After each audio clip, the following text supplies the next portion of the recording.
পৃথিবীতে আল্লাহ রাব্বুল আলামিন মানব জাতিকে পাঠিয়েছেন, আর মানব জাতির কাজ হলো গুনাহ করা। কি করা বলেন? গুনাহ করা। তো গুনাহ যদি মানুষ করে, গুনাহ করবে আর মাফ করবেন কে? জোরে বলেন কে? গুনাহ মাফ করবেন কে? আল্লাহ তাআলা। আমরা গুনাহ করব আর আল্লাহ রাব্বুল আলামিন মাফ করবেন।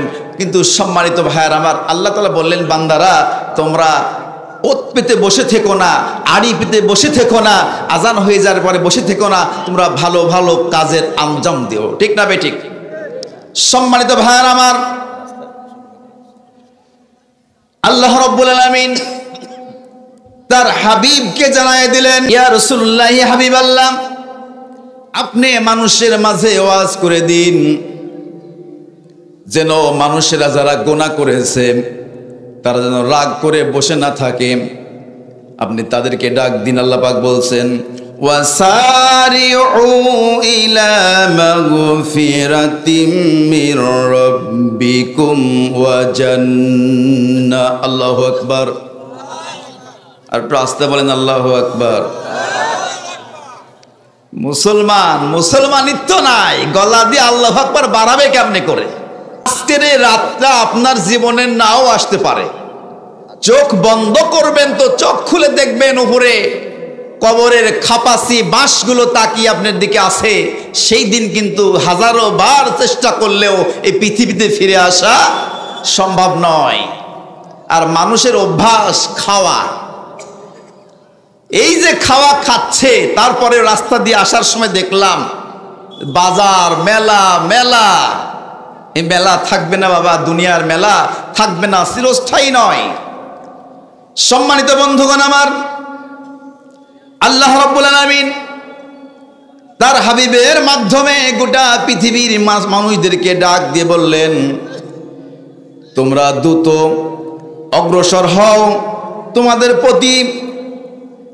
প্রতি পালকের ক্ষমার দিকে, সেই জান্নাতের দিকে। আল্লাহ রাব্বুল আলামিন তার বান্দা বান্দীদের জন্য যে জান্নাত নির্ধারণ করে রেখে দিয়েছেন, তোমরা সেই জান্নাতের দিকে, আল্লাহর ক্ষমার দিকে দৌড়াও। আবার আল্লাহ বললেন, আরদুহা সামাওয়াতু ওয়াল আরদ উইদ্দাত লিল মুত্তাকিন। আল্লাহ রাব্বুল আলামিন জানায় দিলেন, হে পৃথিবীর ঈমানদার বান্দা বান্দীরা, তোমরা শোনো, আল্লাহ রাব্বুল আলামিন আমাকে এই মুহূর্তে জানায় দিলেন যে তোমরা আল্লাহর ক্ষমার দিকে দৌড়াও, আল্লাহর মাগফিরাতের দিকে দৌড়াও, আল্লাহর জান্নাতের দিকে দৌড়াও, যে জান্নাত আল্লাহ রাব্বুল আলামিন মুত্তাকিনদের জন্য নিযুক্ত করে রেখে দিয়েছেন। সুবহানাল্লাহ।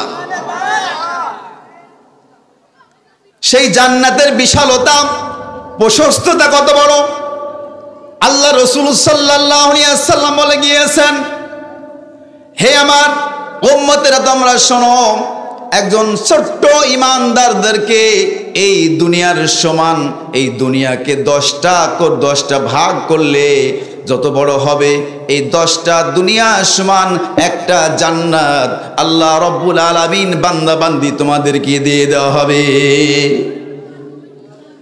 সুবহানাল্লাহ। বাড়িতে গিয়ে বলবেন। সম্মানিত ভাইরা আমার, সেই জান্নাত আমরা পেতে চাই কি চাই না? মৃত্যুর আগে না পরে। কিন্তু আমার দেশের যে অভ্যাস হয়ে গেছে, জান্নাত পাওয়া সোজা।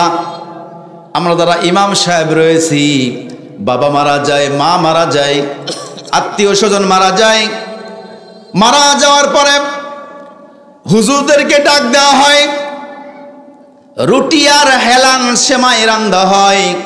এইগুলো রান্নার পরে হুজুরদেরকে 100 টাকা, 50 টাকা, 200 টাকা হুজুরের হাতের মধ্যে, পকেটের মধ্যে লক করে গুঁজে দেয়।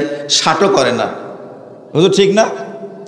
60ও করে না, দেখাও দেন না যে হুজুর কিছু মনে করবেন না, রাগ করবেন না। রাগের কি আছে বাবা?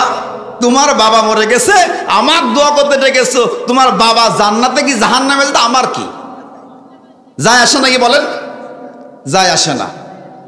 সুজা জান্নাত, দোয়া করে ছেড়ে দিই, ও মনে করে আমার বাবা জান্নাতে চলে গেছে।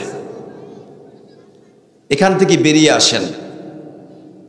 মানুষকে খাওয়াবেন, মরার আগে খাওয়ান, মরার পরে নয়। মৃত্যুর আগে খাওয়ার, মৃত্যুর পরে নয়।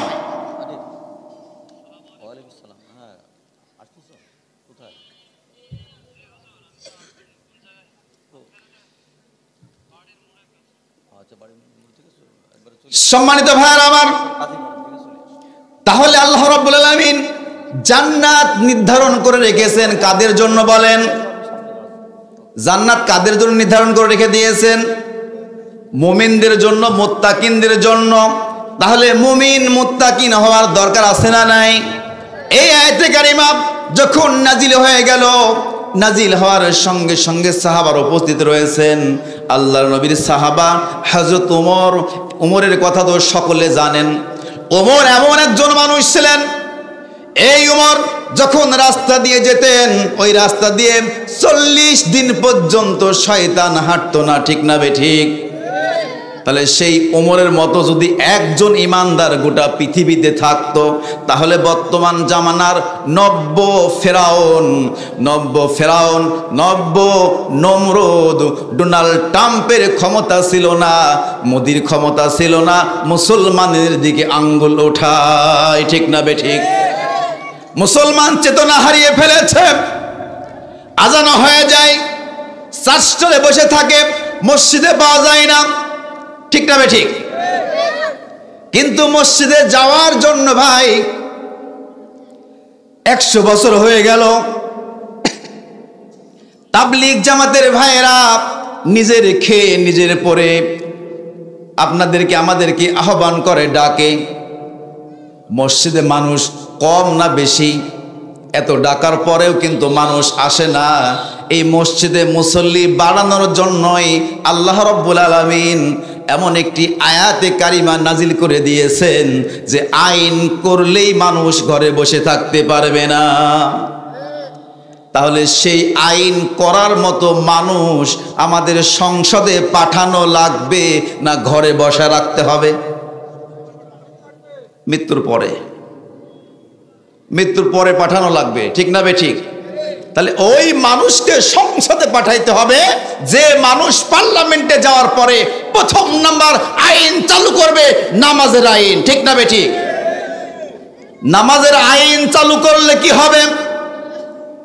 আল্লাহ রাব্বুল আলামিন বলেন, ইন্নাস সালাতা তানহা আনিল ফাহশাই ওয়াল মুনকার। আল্লাহু আকবার, লিল্লাহি তাকবীর, লিল্লাহি তাকবীর, লিল্লাহি তাকবীর।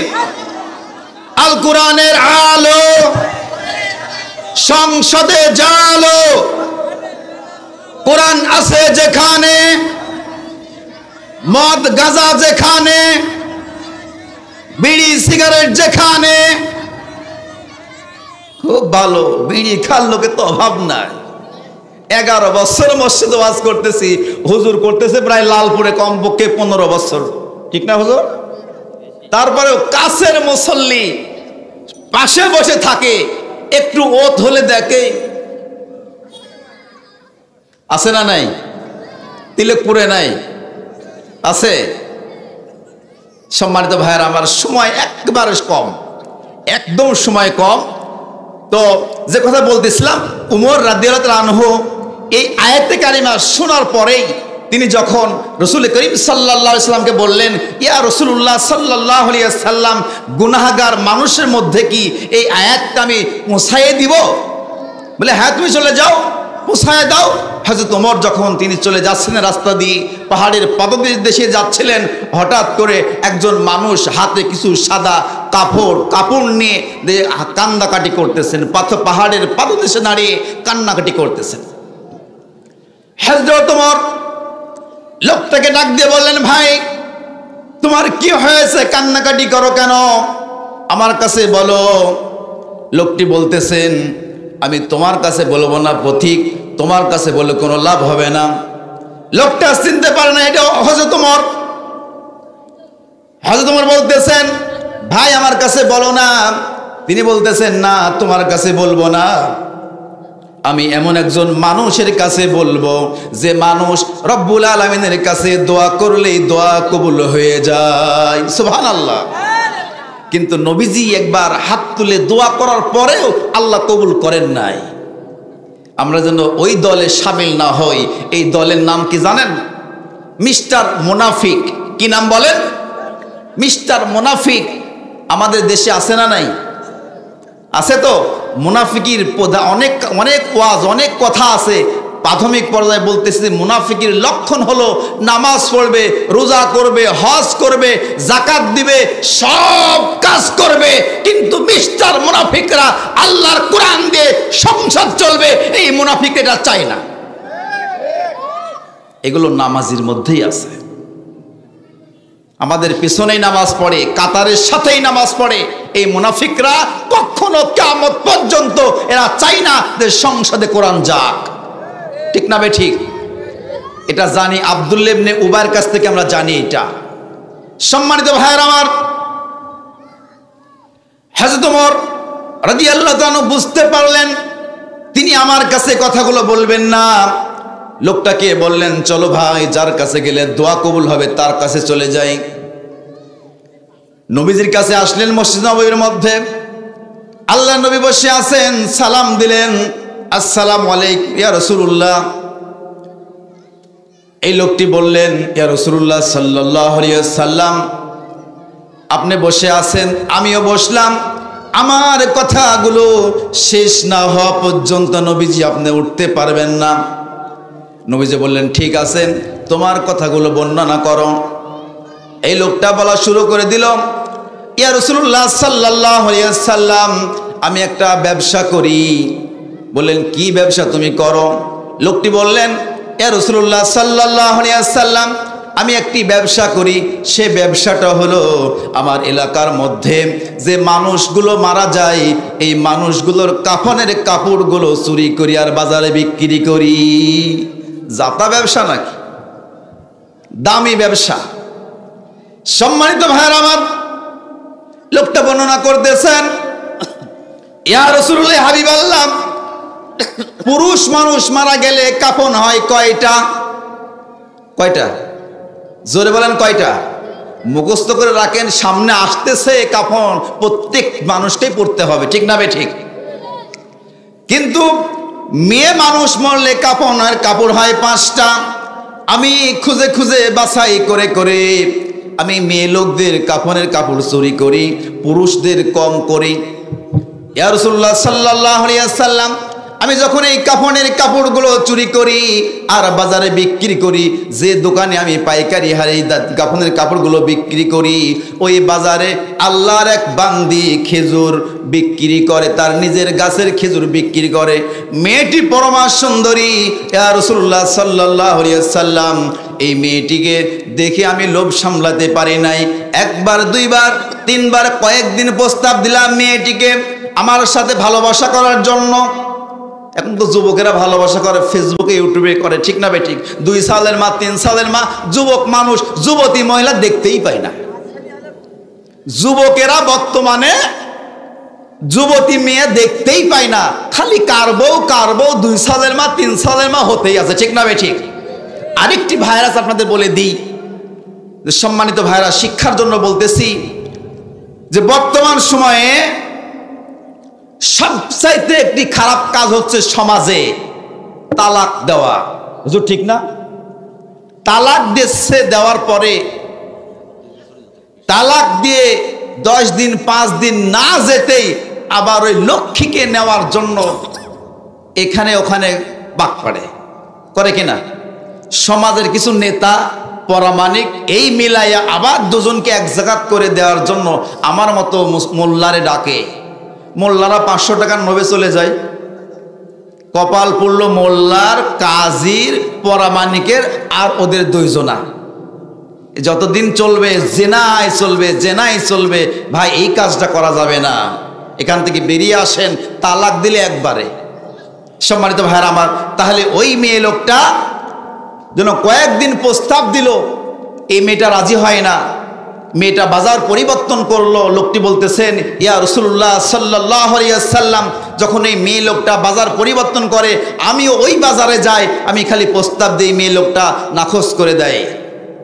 কয়েক বছর পার হয়ে গেল, জ্যোৎস্না রাত, আমি যখন পাহাড়ের পাদদেশে যাচ্ছিলাম তখন গিয়ে দেখি একটা নতুন কবর, কবরের উপরে খেজুরের ডাল পোঁতা রয়েছে। আমি যখন এই নতুন কবর দেখে এই কবরটার মাটিগুলো বালিগুলো সরাইতে আরম্ভ করলাম, সরাই দিলাম। যখন কবরটা খনন করা হয়ে গেল, আমি যখন কবরের মধ্যে নামলাম, নামার পরে যখন ওই কবরে লাশের প্রথম মুখের যে প্যাঁচটা খুললাম, খুলে দেখি যে মহিলাটাকে আমি বারবার প্রস্তাব দিচ্ছিলাম ওই মহিলাটাই মারা গেছে, আর তার কবরেটাই আজকে তার লাশ। এবারে লোকটা চিন্তা করলো, তিনি নবীজির কাছে বর্ণনা করতেছেন। তখন এই লোকটা বলল, ইয়া রাসূলুল্লাহ সাল্লাল্লাহু আলাইহি ওয়াসাল্লাম, এই মহিলাকে দেখে আমি যখন তার গায়ের সমস্ত কাফনগুলো চুরি করলাম, কাফনগুলো খুলে নিলাম। কাফনগুলো খুলে নিয়ে যখন আমি কবর থেকে উঠতে চাইলাম, হঠাৎ করে কে যেন কানে কানে বলল, তুমি তো কাফন চুরি করলা, আর যার জন্য তুমি কয়েকটি বাজার ঘুরলা তাকে তুমি রেখে কেমনে করে যাবে, তার সাথে কি মিলেমিশা করবে না? নাউজুবিল্লাহ বলেন। এইবার লোকটা বর্ণনা করতেছেন, এই কথা শোনার পরে আমি স্থির থাকতে পারলাম না। এইবার কাফন যখন খুলতেছিলাম, মেয়েটির চেহারা পূর্ণিমার চাঁদের চাইতে উজ্জ্বল হয়ে গিয়েছে। সুবহানাল্লাহ। এই লোভ সামলাতে পারলাম না। ইয়া রাসূলুল্লাহ সাল্লাল্লাহু আলাইহি ওয়াসাল্লাম, এইবার যখন কবরটা আলোকিত হয়ে গেছে, তখন এই কাফনের কাপড়গুলো আমি উপরে কবরের উপরে আবার ছাইলার মতন করে দিলাম। দেওয়ার পরে রাসূলুল্লাহ সাল্লাল্লাহু আলাইহি ওয়াসাল্লাম ওই মহিলার সাথে আমি মিলামেশা করলাম। মিলামেশা করার পরে যখন আমি কবর থেকে উঠতেছিলাম, হঠাৎ করে কবর থেকে আওয়াজ আসলো, এ আল্লাহর বান্দা, আমি কোন অপরাধ করেছিলাম? আমার মৃত্যুর পরে আমার আত্মীয় স্বজনেরা আমাকে গোসল করাইয়া ওযু করাইয়া সুন্দরভাবে সাজাইয়া কবরে মাটি দিয়ে গেছে, আর তুমি আমাকে নষ্ট করলে। এই পবিত্র নষ্ট শরীর নিয়ে আমি কেমন করে এই হাসরের ময়দানে উপস্থিত হব? ইয়া রাসূলুল্লাহ সাল্লাল্লাহু আলাইহি ওয়াসাল্লাম, আমি কবরে মাটি দিলাম, অনুতপ্ত হইলাম। সেই দিন থেকে আমি যে গুনাহ করেছি, জীবনে এই গুনাহ আর মনে হয় মাফ হবে না। আমি আপনার কাছে এসেছি, ইয়া রাসূলুল্লাহ সাল্লাল্লাহু আলাইহি ওয়াসাল্লাম, আপনি আল্লাহ রাব্বুল আলামিনের কাছে বলেন, আল্লাহ যেন আমার গুনাহ মাফ করে দেন।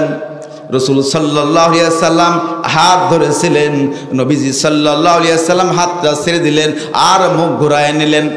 এইবার লোকটা কাঁদতে কাঁদতে পাহাড়ে চলে গেলেন। পাহাড়ে চলে যাওয়ার পরে নির্জনে বসে, এই লোকটা যখন নির্জনে বসে কাঁদতেছেন, রব্বুল আলামিন, আমার অভ্যাস হলো গুনাহ করা, জীবনে কত গুনাহ করলাম, এমন গুনাহ করেছি, তোমার নাম রহমান, আল্লাহর নাম কি বলেন? আল্লাহর নাম রহমান। মাবুদ, তোমার নাম রহিম, তোমার নাম সাত্তার, তোমার সাত্তার নামে রসিলা করে জীবনে যা গুনাহ করেছি মেহেরবানি করে মাফ করে দাও, জীবনে এই কাজ আর আমি আর করব না। কিন্তু আমরা কবরস্থানে গিয়ে আস্তাগফিরুল্লাহ পড়ি, যার বিড়ি খাবো না, আস্তাগফিরুল্লাহ পড়ি আর চুরি করব না, আস্তাগফিরুল্লাহ পড়ি আর গম চুরি করব না, ধান চুরি করব না। আবার দেখা যায় গোরস্থান থেকে আসার পরে আগে যা ছিল এখনো তাই। ঠিক না বে ঠিক? কাবা শরীফের গিলাফ ধরি, আল্লাহর কাছে বলে আসি, আল্লাহ তোমার কাবা ধরে শপথ করে গেলাম, তুমি মালিক, পৃথিবীর মালিক, সব কিছুর মালিক। আমি কাবা শরীফের গিলাফ ধরে বলে গেলাম, আর কাউকে ফাঁকি দিব না। হাজী সাহেব এসে দেখা যায় বোনের ভাগ ফাঁকি দিয়েছে, মেয়ার ভাগ ফাঁকি দিয়েছে, আছে না নাই? সম্মানিত ভাইরা, এই লোকটা কাঁদতে কাঁদতে পাহাড়ের সাথে মাথা ঠুকাইয়া, যখন মাথা থেকে ফিনকি দিয়ে রক্ত বের হয়ে গেছে, বের হয়ে যাওয়ার পরে আল্লাহ রাব্বুল আলামিন তার হাবিবকে ডাক দিয়ে বলতেছেন, ইয়া রাসূলুল্লাহ, হাবিব আল্লাহ, আপনি কিছুক্ষণ আগে যখন একজন ব্যক্তিকে এখান থেকে তাড়িয়ে দিয়েছেন, আপনি দুইজন বান্দা, আপনার দুইজন উম্মতকে পাঠিয়ে দেন ওই লোকটাকে নিয়ে আসতে। আল্লাহ রাসূলের বুঝতে কষ্ট হলো না, আল্লাহ রাব্বুল আলামিন খালেস দিলে তওবা করার কারণে মাফ করে দিয়েছেন। সুবহানাল্লাহ বলেন। যখন লোকটাকে আনতে যাবেন, হযরত ওমরকে বলা হলো, হযরত আবু বকরকে বলা হলো, হযরত আবু বকর ওমর ওই লোকটাকে নিয়ে আসলেন। সম্মানিত ভাইরা, এজন্য বলতেছি যে আল্লাহ রাব্বুল আলামিন বলতেছেন, তোমরা দুনিয়ার মধ্যে অন্যায় করেছো, অত্যাচার করেছো, অবিচার করেছো, তোমরা ফিরে এসো, দ্রুত ফিরে আসো, আল্লাহ রাব্বুল আলামিনের দিকে ফিরে এসো, আর আল্লাহ রাব্বুল আলামিনের ক্ষমার দিকে ফিরে এসো। বান্দা, তোমার জন্য আল্লাহ রাব্বুল আলামিন জান্নাত নির্ধারণ করে রেখে দিয়েছেন। সুবহানাল্লাহ বলেন। এই আয়াতটা নাজিল হওয়ার আগে আল্লাহ রাব্বুল আলামিন বলে দিয়েছেন, ওয়াত্তাকুন নারাল্লাতী উইদ্দাত লিল কাফিরিন।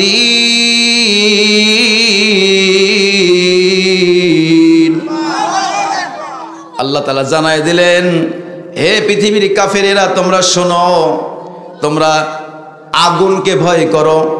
দুনিয়ার এই আগুন নয়, দুনিয়ার এই আগুন নয়, ওই আগুনকে ভয় করো যে আগুন এই আঙ্গুলে স্পর্শ করবে, স্পর্শ করার সাথে সাথে কলিজা পড়ে ছাই হয়ে যাবে, সেই আগুনকে ভয় করো।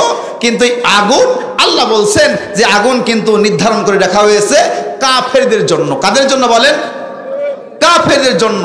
যদি আগুন থেকে বাঁচতে চাও, এই আগুন থেকে নিজেকে রক্ষা করতে চাও, ও আল্লাহর বান্দা বান্দিরা, ওয়াতিউল্লাহ, আল্লাহ রাব্বুল আলামিনের অনুসরণ করো, আল্লাহকে ভয় করো, আর ওয়ার রাসূলা লাআল্লাকুম তুরহামুন, আর রাসূল সাল্লাল্লাহু আলাইহি ওয়াসাল্লামের আনুগত্য করো, তোমরা কৃপা প্রাপ্ত হতেও পারো, যদি তোমরা ফিরে আসতে পারো।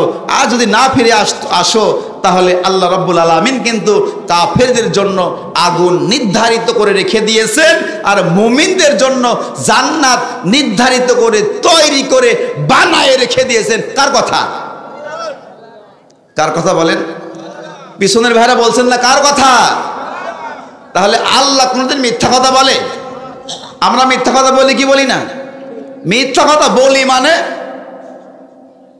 মিথ্যা কথা বলতেই আসি।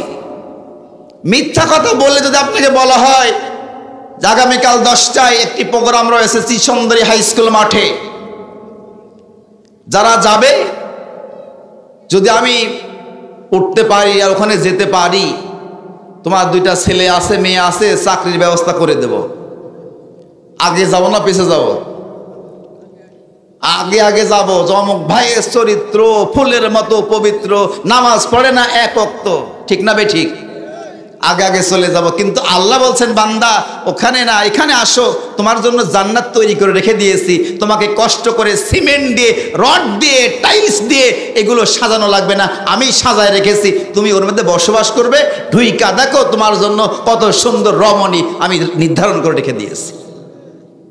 একটু মেকআপ করলে, লিপস্টিক মারলেই যুবকেরা ঘুরে ঘুরে তাকায়। বৃদ্ধ মানুষ কিন্তু জান্নাতে যাবে না। বৃদ্ধরা টেনশন করবেন না, যখন জান্নাতে প্রবেশ করবেন তখন বৃদ্ধ থাকবেন না, জোয়ান হয়ে যাবেন। সুবহানাল্লাহ বলেন।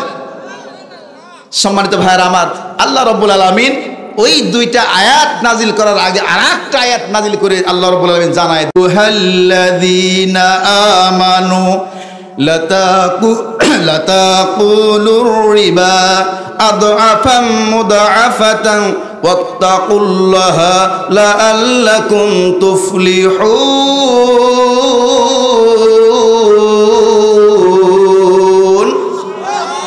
কার কথা? এই আয়াতের মধ্যে যা আছে ভাই, আমার মনে হয় বাংলাদেশের 100 থেকে 99.5% মানুষ এর সাথে জড়িত আছে। অর্থটা বলে শেষ করে দেব। আল্লাহ রাব্বুল আলামিন বলছেন, হে ঈমানদারগণ, কারা বলেন? কোন কাফের, কোন ফাসিক, কোন মুনাফিককে ডাক দিয়ে বলতেছেন আল্লাহ তাআলা, হে ঈমানদারেরা তোমরা শোনো, তোমরা চক্রবৃদ্ধি হারে সুদ খেও না। সুদ তো কেউ খায় না, এখন ইন্টারেস্ট খায়। কি খায়? কি বলেন? ইন্টারেস্ট খায়, সুদ খায় না। আল্লাহ বললেন চক্রবৃদ্ধি হারে সুদ খেও না, আর আল্লাহকে ভয় করতে থাকো যাতে তোমরা কল্যাণ অর্জন করতে পারো।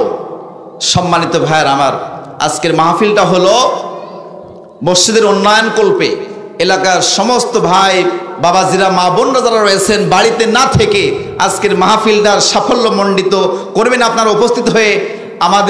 আমার পরে আমার বড় ভাই আছে সাখাওয়াত ভাই, এবং মাওলানা আবু হানিফ আজাদী আমার বন্ধুবর, মাওলানা সাদত হোসেন বারী অত্যন্ত চমক দিবেন আপনাদের কাছে, এসে জ্ঞান গর্ব কথা বলেন।